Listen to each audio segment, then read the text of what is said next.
c'est Marion Sigaud. On trouve sur la toile des fiches pédagogiques à l'usage des élèves du secondaire et je me suis intéressée à ce que l'une d'elles raconte sur une abominable affaire du XVIIIe siècle, celle du chevalier de la Barre.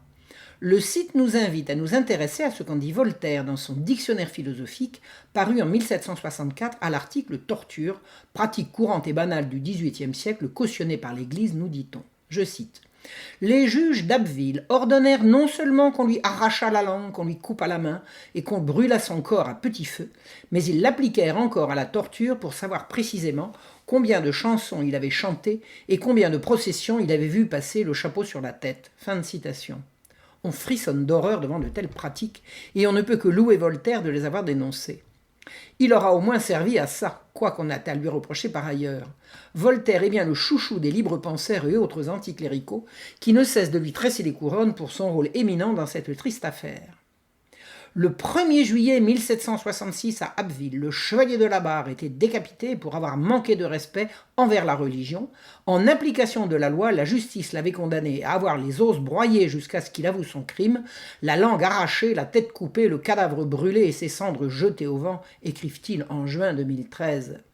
L'évêque d'Amiens, monseigneur de la Motte, était venu spécialement à l'église d'Abbeville pour exiger ce châtiment. Ils se sont par là rendus dignes des derniers supplices en ce monde et des peines éternelles dans l'autre, avait-il tonné en chair. Heureusement, Voltaire était là.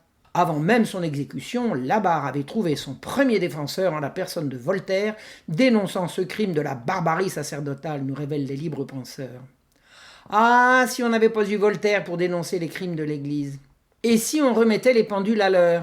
Pour commencer, un petit conseil à l'intention des rédacteurs des fiches pédagogiques à l'usage des élèves. Le chevalier de la Barre a été exécuté en 1766 pour un crime commis en 1765. Alors dater de 1764 le dictionnaire philosophique qui dénonce son supplice est un peu léger, non? On se relit. Et si on ne sait pas le faire, on paye quelqu'un à le faire. Ça s'appelle un correcteur. La torture était-elle une pratique banale cautionnée par l'Église? Cautionnée quand et à quel propos? La justice était rendue par des juges laïcs qui n'allaient pas chercher la caution de l'Église dans leur jugement. On le verra clairement dans ce dossier. Le récit de Voltaire sur l'exécution du chevalier est totalement mensonger, sinon ce ne serait pas du Voltaire. La Barre n'a eu ni la langue arrachée ni le poing coupé et il n'a pas été brûlé à petit feu mais décapité d'un coup sec.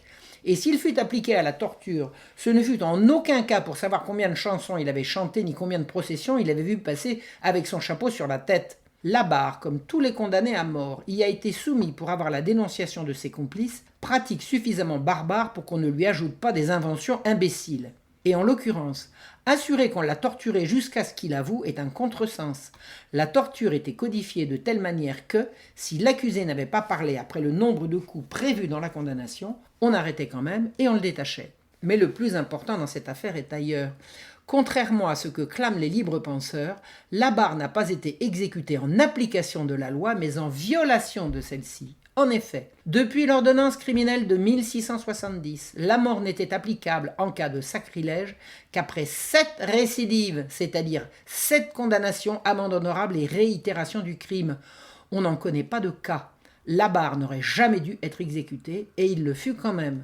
Et il le fut par un tribunal non seulement laïque, mais violemment anticlérical. Le Parlement de Paris, qui s'est emparé de cette affaire bien plus grave que ce qu'en minimise Voltaire, l'histoire du chapeau et des chansons est là pour masquer l'authentique outrage, s'est opposé à tous les efforts qu'avait fait l'Église pour sauver le jeune homme. Un minimum d'honnêteté intellectuelle aurait voulu qu'on cite Monseigneur de la Motte jusqu'au bout de sa phrase. Je le cite. « Mais parce que nul péché n'est irrémissible auprès de votre miséricorde, ô mon Dieu, quand elle est sollicitée par les mérites infinis de notre Seigneur Jésus-Christ, nous réclamons cette même miséricorde et ces mêmes mérites pour obtenir la conversion de ceux qui ont commis une si grande impiété. Faites grâce, ô mon Dieu. » Voilà, Monseigneur de la Motte, déjà octogénaire, se jeta lui-même aux pieds de Louis XV et mobilisa tout le clergé de France pour obtenir du roi la grâce que celui-ci lui refusa.